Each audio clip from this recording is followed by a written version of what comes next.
Hi guys, today we are going to talk about Porter's generic strategies. By the end of this video, you will be able to identify which generic strategy suits which businesses the most.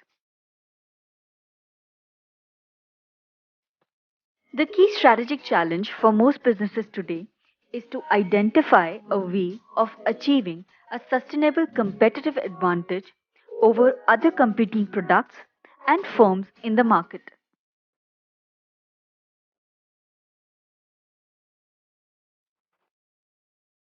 Micheal Porter, in his book called Competitive Advantage, gave a model of generic strategies.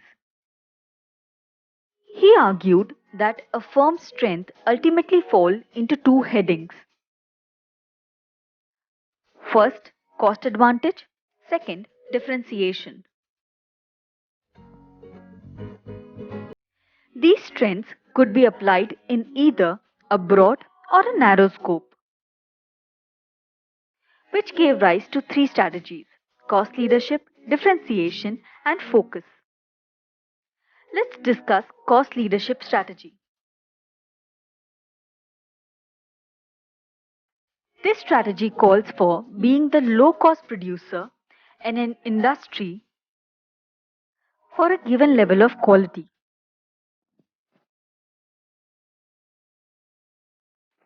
In short, developing the edge that gets you the sales and takes it away from your competition.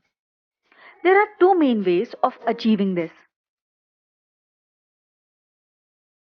Number one, increase profits by reducing cost while charging the industry average prices. Number two, increasing market share by charging lower prices. Now, which companies pursue cost leadership strategies? The characteristics of such companies would be that they have access to the capital needed to invest in the technology to bring down the cost. They have high level of expertise in manufacturing process engineering. Also, they have very efficient logistics.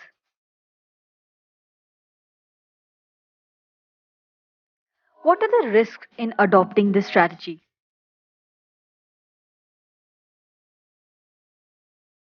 The greatest risk in pursuing this strategy is that these sources of cost reduction are not unique to one company. Other competitors can copy your cost reduction strategies. Therefore, it's important to continuously find ways of reducing every cost. One successful way of doing this is by adopting the Japanese philosophy of Kaizen.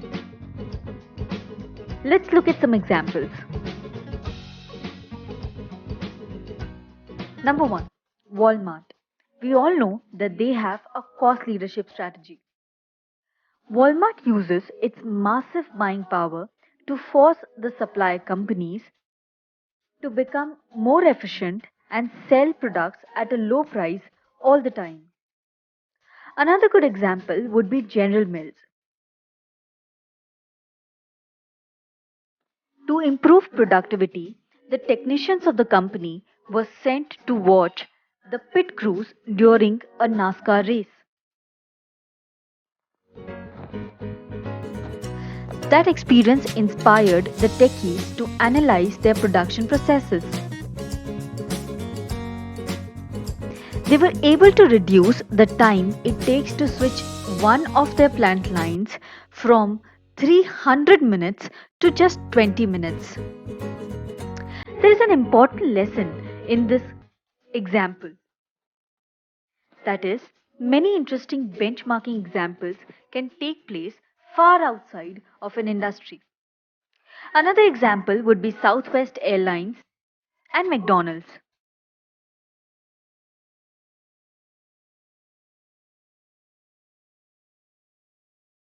Let's move on to differentiation strategy.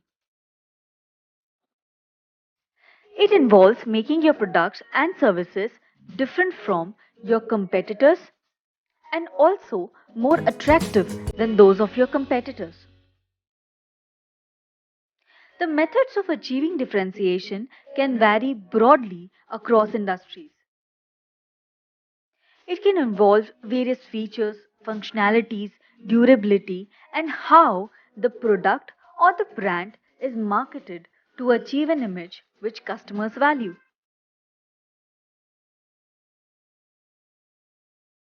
Which companies pursue differentiation strategies? Characteristics of such companies would be that they are good at research, development, and innovation.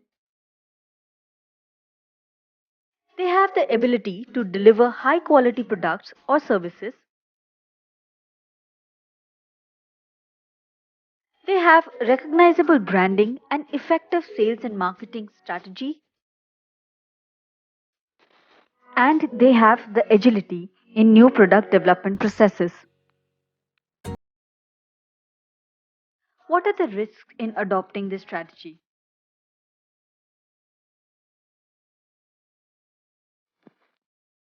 Two biggest risks of this strategy are imitation by competitors and changes in the customer tastes. Let's look at some examples. Number one is Apple.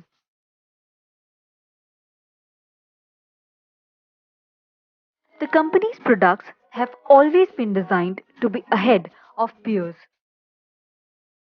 It has power over prices through product differentiation, innovative advertising, ensured brand loyalty, and the hype around new product launches. Another good example would be Nike. By focusing on their product line, they are able to produce high quality products.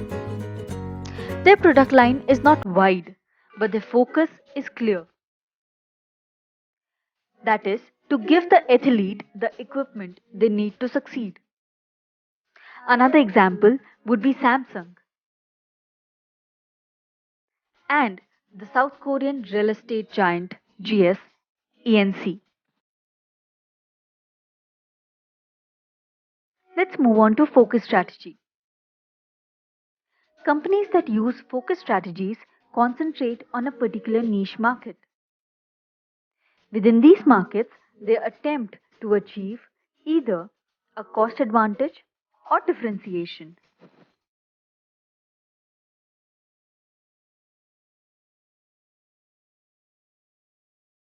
Therefore, there are two types of focus strategies. Number one, cost focus. Number two, differentiation focus. Let's discuss about cost focus. You target a niche market, that is, little competition and focused market, and offer the lowest possible price.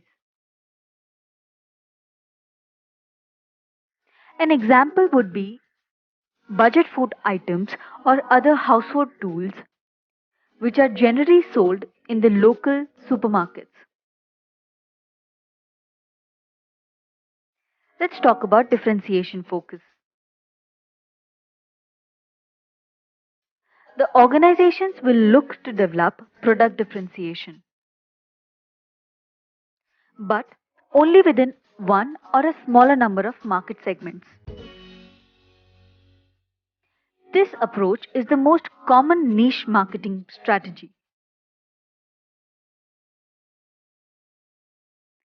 A good example would be craft beer companies,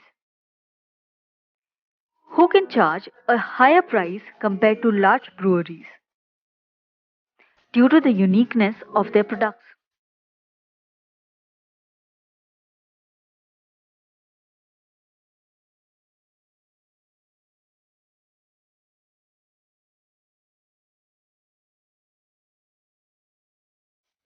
Consider your SWOT analysis in the context of generic strategies. Can your organization possibly reduce costs, or does it have the resources or individuals to create differentiated products? This could be followed by value chain analysis or Porter's 5 force analysis. All these analysis will help you to identify your position in the market. Then you can choose the generic strategies best suited for you. You can also use a mix of it. So, This was about Porter's generic strategies. Hope you liked the video. Please check out our concept playlist for more such videos. Do like, share, and subscribe, and hit the bell icon so that you do not miss any such interesting video in future. Bye.